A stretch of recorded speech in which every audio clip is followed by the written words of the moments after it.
Hi everyone, it's Darlene. Welcome back for another video. Today's video is kind of a jump on Valentine's Day. I'm using the Mama Elephant Page Huggers. And as you know, which I pointed out before, the Bear Wear by Ellen Hudson, those items fit inside the arms of these animals. I'm using the Layered Letters Alphabet set. It has these two dark areas that you stamp and then you can put the letters on top. And I'm also using the Labeler Alphabet, which has also some kind of square letters. So the first thing I'm going to do is stamp my bunnies onto some Neenah Solar White cardstock using Memento Tuxedo Black ink. And I'm going to color these in. The bunny is going to be white, so I'm just going to add a little bit of highlight on the edge using W1. W1 is just a light, warm gray color. So I'm going to do the left side of his hands and then underneath there also, because there'll be a shadow from his hands. And then I'm going to take my Zero Colorless Blender, which just pushes color away, and I'm going to start on the line, the edged line of the W1, and just kind of color over it and then push that color toward the edge. And once I get that all covered, I'm going to take some RV00 and just add a little bit of pink to his ears and also to his cheeks.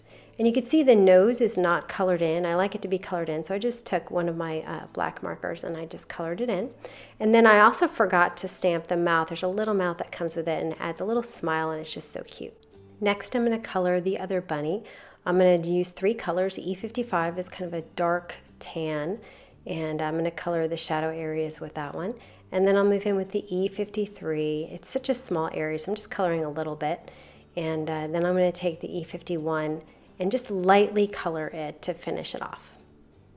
Now there are dies that come with these Bear Wear items and also the page huggers, but I don't have them, so I'm going to cut both of these items out manually with some scissors. And also the die would cut the arms out, but I don't have a die, so I'm going to have to do that manually. And so I'm using an X-Acto knife and just a cutting mat, and I'm just keeping my hand still and moving the bunny so that I can go right around his hand there, his paw. And notice that I cut it outside the black outline, so whatever I put underneath there, you'd still be able to see the outline of the paw.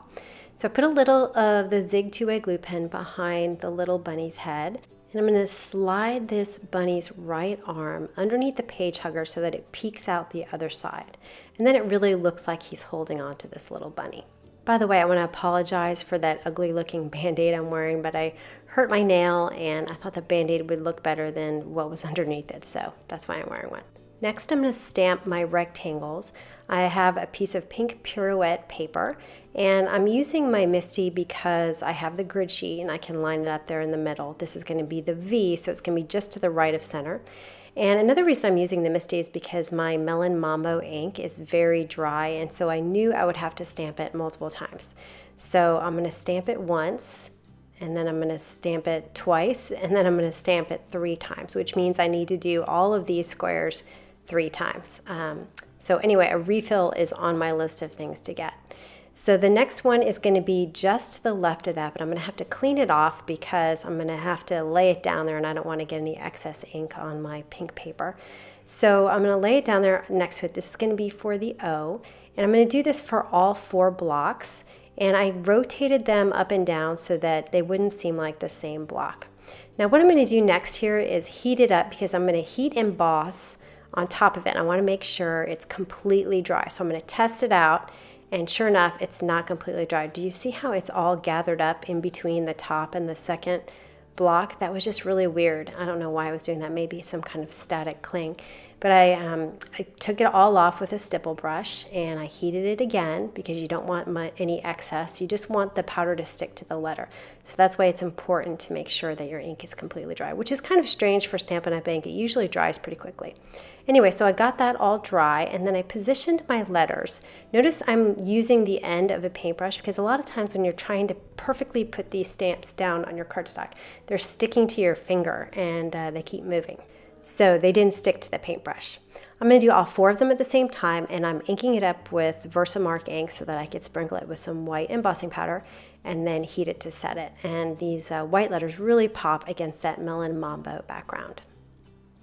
Next, I'm going to stamp the other letters I have. I just put all of them on a block at the same time and stamp them.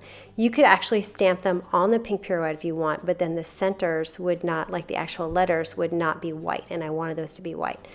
You could stamp them all in a row and cut out the whole word. I did each letter individually just because I thought it would be easier to get exact by placing all the letters where I wanted them. For the I, I'm going to put it between the L and the O, and then the middle of the U, which is the O, I'm going to put it between the V and the E. So they're sort of exactly identical, just on the other side of the word. And so I just individually put each of these using some Zig 2A glue and my tweezers. And they're blocks just like the love, so I thought they would look cool together. I'm using dimensionals to adhere my bunnies. I put 3 whole ones behind the bunny, and these dimensionals are really easy to cut into little pieces, and so I cut a few extra pieces for the small areas. And now I'm going to put it so that the small bunny is between the V and the E, so he's not covering any of the letters. And then I trim this back to 3 3/4 by 5, and I noticed that I had an ink spot, of course, which I do a lot. So I just took my sanding block and I sanded a few times. This is in real time, so you can see exactly how much I'm sanding. Just a little bit of the paper came off, but you cannot tell at all, and the ink spot came off. So anyway, my last step is going to be a hand-drawn outline. When I draw these outlines, I usually use my Stampin' Up! Black marker, and I hold everything still except for, I guess, my elbow that's moving. So my wrist is still, my hand is still, the pen's not moving. I'm holding my breath, and I'm slowly going across this cardstock. And there should be some areas that are closer to the edge, some not as close. It's supposed to look hand-drawn, but I really like to do that. It's just something fun. I'm going to pop this panel up with some Scotch foam tape and adhere it to a piece of Nina Solar White cardstock folded in half, just a normal A2 size card. And that is the card for today. I love these bunnies. They're so cute, and the bunny holding the bunny is just so sweet. Anyway, I hope you enjoyed that, and I will see you next time. Thanks for watching.